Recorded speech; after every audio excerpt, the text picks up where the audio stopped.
প্রিয় দর্শক, মাওঘাট স্টাইলে ইলিশের লেজ ভর্তা তৈরির জন্য এখানে আমি 2টি লেজ আর তার সাথে 3 পিস মাছ নিয়ে পরিমাণ মতো হলুদ লবণ মেখে এটা 10 মিনিটের জন্য এক সাইডে রেখে দিব। একটা প্যানে 2 টেবিল চামচ সরিষার তেল দিয়ে 10-12টা শুকনো মরিচ ভালোভাবে ভেজে এক সাইডে রেখে দিব।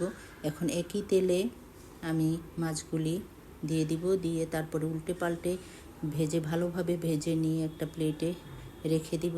রেখে ঠান্ডা হয়ে এলে আমি এর বড় কাঁটাগুলি আগে বেছে নিব, তারপর ছোট কাঁটাগুলি একটু সময় নিয়ে বেছে এক সাইডে রেখে দিব। একটা প্লেটে 7-8টা শুকনো মরিচ লবণ দিয়ে চটকে তার মধ্যে পেঁয়াজ কুচি পরিমাণ মতো দিয়ে দিব, আর কাটা বেছে রাখা ইলিশ মাছ সাথে দিয়ে একটু মেখে মাছ ভাজা তেলটা, অবশিষ্ট তেলটা এর সাথে দিব। তার সাথে আবার কাঁচা সরিষার তেলও 1 চা চামচ দিয়ে সবশেষে পরিমাণ মতো ধনেপাতা দিয়ে শেষ করব। আল্লাহ হাফেজ।